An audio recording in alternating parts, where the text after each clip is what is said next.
Tacky channel. Next is Tamaro.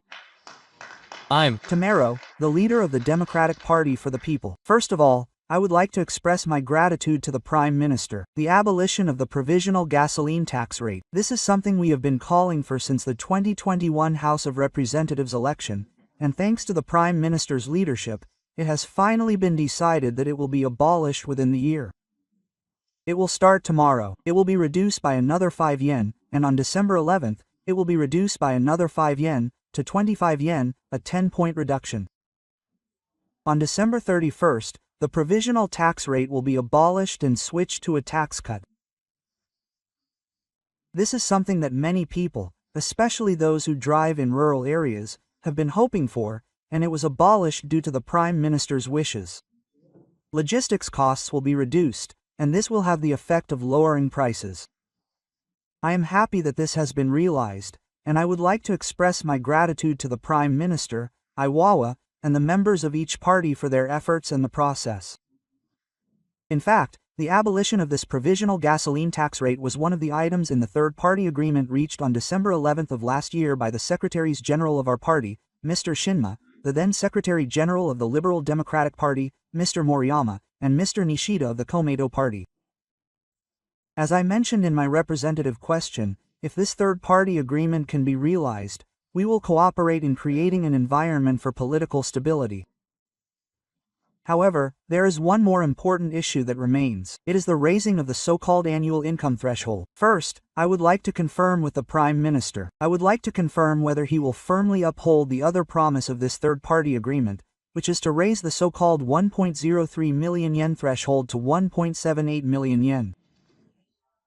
Prime Minister, yes.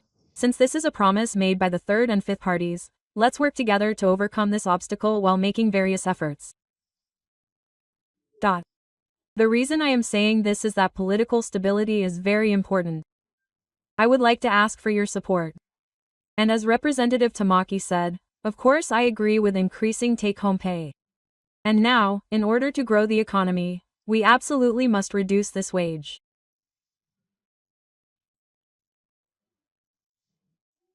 gap. Since we share the same policy objective, I would like to read this document together with a view to achieving that goal. Thank you, Yuichiro Tamura. Let's overcome this together. Let me confirm again. I would like to confirm the basis for the number 178,178 written by the person in charge, and I would like to hear the Prime Minister's understanding. Why did you decide to give it a third grade? Prime Minister Takaichi, based on the flyer from the Democratic Party of Japan, the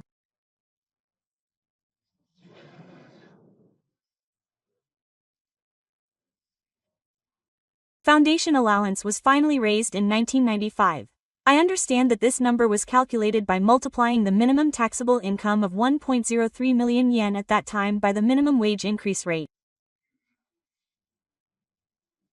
Yuichiro Ta, I understand that you understand. Correctly. In fact, there are two policy objectives for raising the annual income threshold. One is to raise the amount of the allowance for work and housing in line with inflation, and expenses are currently increasing due to rising prices. Therefore, by raising the allowance for work and housing, we can increase take-home pay and increase the amount of money left over to offset the increase in expenses.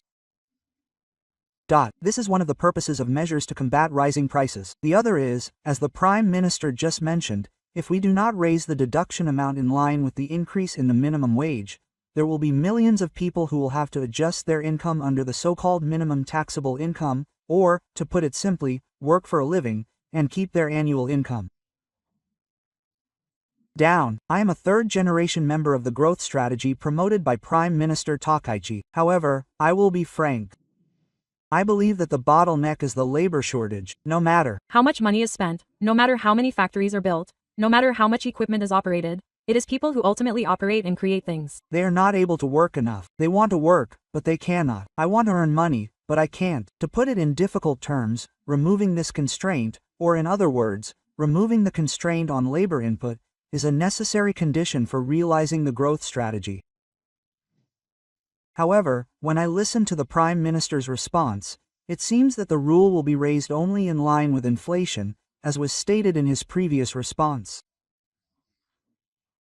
If you understand that the policy objective is to eliminate labor shortages, then of course it is necessary to link it to inflation. Unless we also increase the minimum wage and other wage increases, I believe that this labor shortage will not be resolved.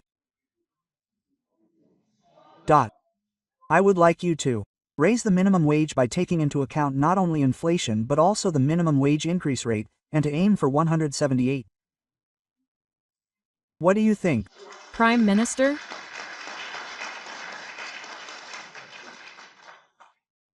First of all, I completely agree that if we leave the labor shortage unaddressed, economic growth will be uncertain. On top of that, as we are broadcasting today, the annual income threshold will be raised to 1.6 million yen by the end of this year, which means that for single-income individuals, it will be between 20,000 and 40,000 yen. This will be returned through year-end adjustments. Approximately 56 million people will be eligible, so approximately 80% of people will benefit. As for the increase in the basic deduction, we are linking it to inflation, and the basic deduction is something that all taxpayers are concerned about. So, if the minimum wage were to be raised, and this were to be applied to taxpayers,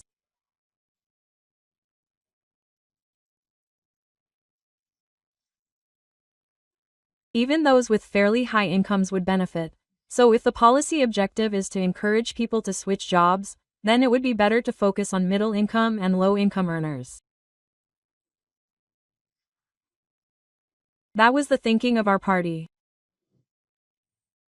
However, if we consider salary income as well and work together to achieve the objective, then I fully support it. Thank you, Tamaichiro. When I went to Fukui, a couple came to me and said they were having trouble. They were working for a company. They said that 4 new barriers had been added to the basic construction subsidy, and that the year-end adjustment calculations were sloppy. The couple came to me because the husband was angry because the woman came home late. Well, I think that things like this should be kept simple because taxes are supposed to be fair and neutral. And as Prime Minister Takaichi just said, the 1.03 million yen is originally made up of the basic deduction and the rapid income deduction, so even if the basic deduction is already inflationary, the Salary Office has a system in place to increase the deduction amount based on annual income, so I would like to raise this to 1.78 million yen, including the employment income deduction. I believe that the employment income deduction can be raised without any income restrictions, so I would like to raise it to 1.78 million yen and work together to exceed the target, so I would like to ask the Prime Minister for his determination once again.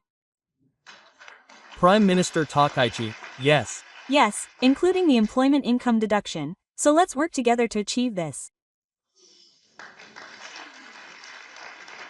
Thank you. That concludes Ichiro's remarks.